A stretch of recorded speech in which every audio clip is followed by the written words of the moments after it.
Fue la primera mujer asesina serial de la historia argentina. Entre febrero y marzo de 1979 puso cianuro en el té para matar a dos amigas, y a una prima a las que les debía dinero.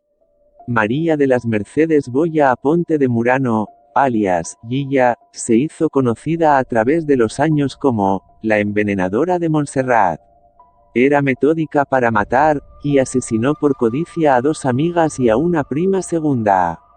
Las mató para no devolverles los casi 50 millones que las víctimas le habían entregado, luego de que ella les prometió que multiplicaría esas sumas en la bicicleta financiera que dominaba el mercado económico de la Argentina de 1979. Si bien la condenaron por asesinar a 3 mujeres a quienes envenenó con cianuro, varias fuentes de la investigación aseguraron que habría matado a otras 2 personas, un matrimonio al que le debía dinero. Pero, por falta de pruebas, el juez de instrucción Diego Pérez no pudo vincular la muerte de esa pareja con Gilla. Luego de entrevistarla, el forense avellino Vicente Do Pico comparó a Gilla con Nerón. Según relató un funcionario judicial que intervino en la investigación, el legista dijo que era una psicópata que no demostraba arrepentimiento.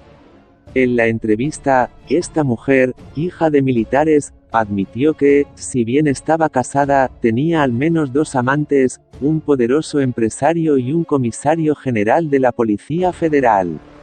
Gilla fue detenida el 27 de abril de 1979. Un mes antes, en el juzgado de instrucción, se había recibido un sumario policial en el que se investigaban las causas de la muerte de Carmen Zulema del Iorio de Venturino. Las hijas de la víctima pidieron que se hiciera la autopsia porque el portero del edificio en el que vivía alertó que había visto a Gilla ingresar en el departamento, y salir con un papel y un frasco. Al revisar el departamento, las hijas de la víctima establecieron que faltaba el pagaré por 20 millones de pesos que Gilla le había firmado a su madre. En la autopsia se determinó que del Iorio de Venturino había sido envenenada con cianuro. Además, el letrado José María Orjeira, quien intervino como querellante en representación de las hijas de la víctima, aportó el testimonio del portero del edificio, quien indicó que Gilla llegó al palier momentos después que del Iorio de Venturino cayera escaleras abajo.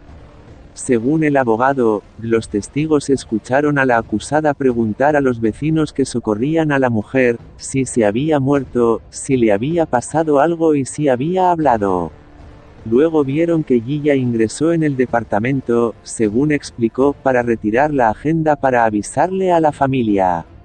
Los testigos la vieron salir con un papel y un pequeño frasco.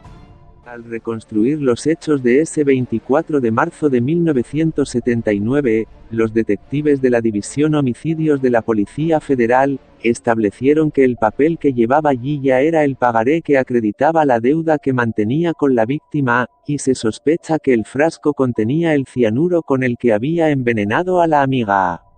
En medio de la búsqueda de testigos que conocieran a la víctima, un sargento de la División Homicidios escuchó que Gilla desarrollaba una actividad que le ocultaba a su esposo, el abogado Antonio Murano, trabajaba como usurera. Prometía multiplicar el dinero que tenían sus amigas en inversiones en el mercado financiero local. Así fue como estableció que 2 mujeres a las que Gilla les debía dinero habían fallecido 30 días antes.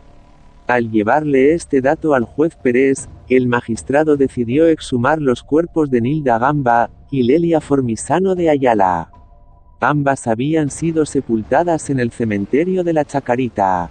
La primera falleció el 11 de febrero de 1979, mientras que Formisano de Ayala murió 11 días después. En los certificados de defunción, se determinó que habían fallecido por causas naturales. Las autopsias confirmaron que había restos de cianuro en ambos cuerpos. Al comprobar que los certificados de defunción eran falsos, el magistrado procesó por falsedad ideológica a los médicos. Durante la investigación se comprobó que al menos uno de esos médicos cobró dinero de parte de Gilla porque quería evitar que le hicieran la autopsia a su vecina Nilda Gamba. Esta mujer era vecina de Yiya y fue la primera víctima. Sobrevivió a una primera intoxicación con cianuro. Luego de recibir al médico de la emergencia que atendió a su vecina del departamento de México 1177, Yiya se ofreció a cuidarla. 2 días después, los médicos volvieron a la casa, y comprobaron que la mujer estaba fría y había fallecido. Cuando le preguntaron a Yiya por qué no había llamado antes, la mujer respondió sin inmutarse, no estaba autorizada. Al día siguiente fue a la comisaría para solicitar que no le hicieran la autopsia. Formisano de Ayala fue la siguiente víctima. También era acreedora de Yiya. Los investigadores determinaron que las invitó a tomar el té con la promesa de cancelar las deudas. En vez de pagarles, puso cianuro en los saquitos de té y las envenenó. A pesar de esos indicios, el juez de sentencia Ángel Mercado absolvió a Yiya y la liberó. Pero Orjeira y el fiscal Mario Eduardo de la Vega recurrieron el fallo y, en junio de 1985, la Sala 3 de la Cámara del Crimen, condenó a Yiya a prisión perpetua.